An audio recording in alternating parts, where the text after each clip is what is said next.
Bonsoir à tous, vous êtes bien nombreux. Donc je me présente Alexandra, je suis sur le territoire depuis maintenant 6 ans.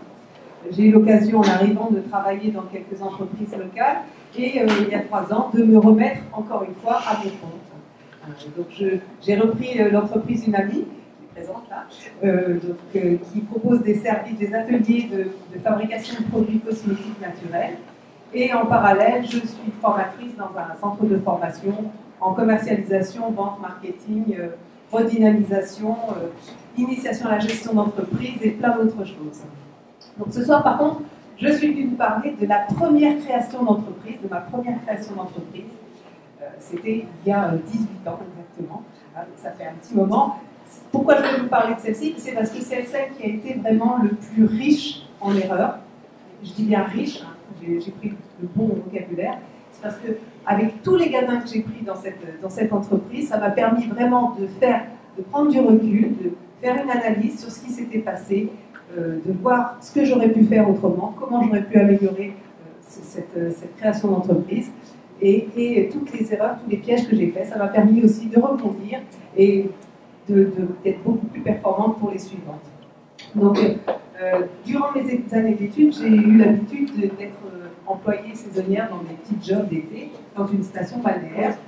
Et à la fin de mes études de philo, je n'avais pas du tout envie de me tourner vers l'enseignement qui aurait été le plus judicieux, on va dire, peut-être.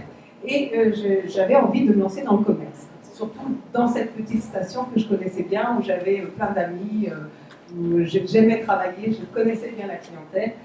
Je me suis dit, après tout, le commerce, ça ne doit pas être si compliqué que ça, je vais me lancer. Donc, j'ai commencé à faire les démarches nécessaires. Je me suis inscrite dans une mini-formation d'une demi-journée à la CCISL. J'ai autrement été prendre quelques renseignements, à faire une petite étude de marché dans la région pour voir ce qu'il en était. Et comme tout avait l'air à peu près favorable, je me suis lancée et j'ai créé mon premier petit magasin textile pour enfants. Donc, dans une station balnéaire, où il y avait une clientèle très régulière pendant l'été, 35 000 personnes à passer. Seulement, c'était une petite station où il y avait 3 500 habitants l'hiver. Donc, un petit vraiment changement de clientèle, de flux de clientèle toute l'année. Après, donc, dans ce petit magasin, au début, tout était parfait, tout fonctionnait très très bien. Je me ravitaillais sur Paris, je faisais des allers-retours régulièrement. Après, je travaillais seule, donc ça veut dire que je travaillais tout le temps, 2 heures de journée, pas de vacances. Le week-end, on travaille parce que c'est là où la clientèle aussi est affluente, hein, donc on ne va pas rester les portes fermées. Et j'étais jeune mère célibataire, donc quand j'ai commencé, je sortais juste de mes études, j'avais une petite fille de 2 ans, qui est grande maintenant aussi, et je n'avais pas un sou en poche surtout.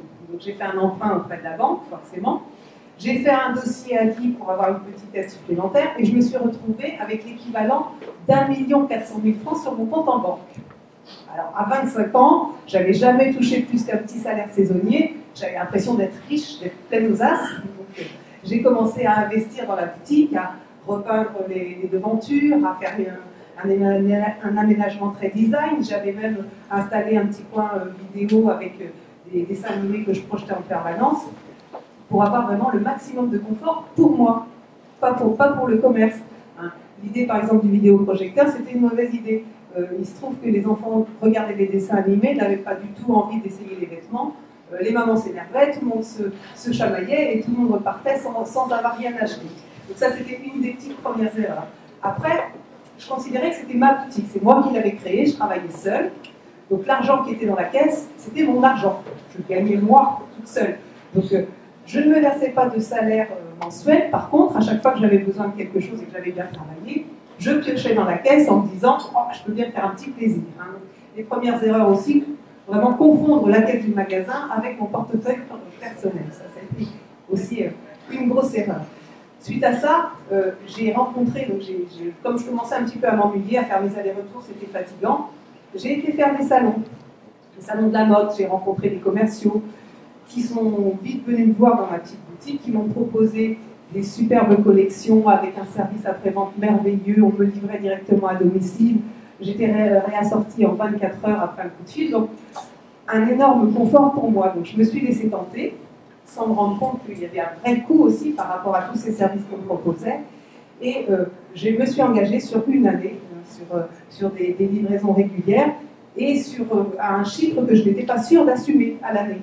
Parce que je gagnais beaucoup d'argent pendant les 2 mois saisonniers, juillet-août. Il y avait énormément de liquidités à rentrer, mais le reste de l'année, ce n'était pas la même chose. Et puis petit à petit, en travaillant avec ces nouveaux fournisseurs, j'ai travaillé sur des marques, des produits plus luxueux, qui n'étaient pas spécialement adaptés non plus à la clientèle annuelle de cette petite station. Donc petit à petit, la clientèle a commencé à diminuer de plus en plus. J'avais de moins en moins de monde. Et là, j'ai commencé à me démoraliser, à me faire l'autruche parce que j'avais la pression des banquiers derrière moi qui tous les jours à me téléphoner. Alors combien tu as fait aujourd'hui? Qu'est-ce que tu as gagné? Et j'avais toujours rien gagné. Donc j'ai fini par ne plus pouvoir aller ouvrir la boutique, tout simplement. Préférer rester à la maison, j'avais plein de choses à faire. Et petit à petit, ma santé en a pris un coup. Je me suis retrouvée coincée, bloquée du dos. J'ai dû subir une première opération, ce qui m'a obligée à fermer le magasin, ce qui m'a encore fait tomber un peu plus profondément dans le gouffre financier. Et au bout de la 3e année, j'ai dû déposer le bilan. Suite à ça, j'ai eu de nouveau des problèmes de santé qui m'ont cloué dans un fauteuil roulant. Donc, je suis sortie de ce fauteuil roulant. Au bout de 2 ans, j'ai récupéré toute ma santé. Et 2 ans pile après l'opération, après m'être retrouvée debout, j'ai recréé une nouvelle entreprise. J'ai recommencé à zéro. Et je l'ai tenue pendant 5 ans, cette nouvelle boutique, en évitant toutes les erreurs que j'avais déjà faites. Ça s'est beaucoup mieux passé. Et je continue toujours à créer et à relancer de nouveaux projets, même encore maintenant. Je fais des erreurs, mais c'est pas grave, j'apprends.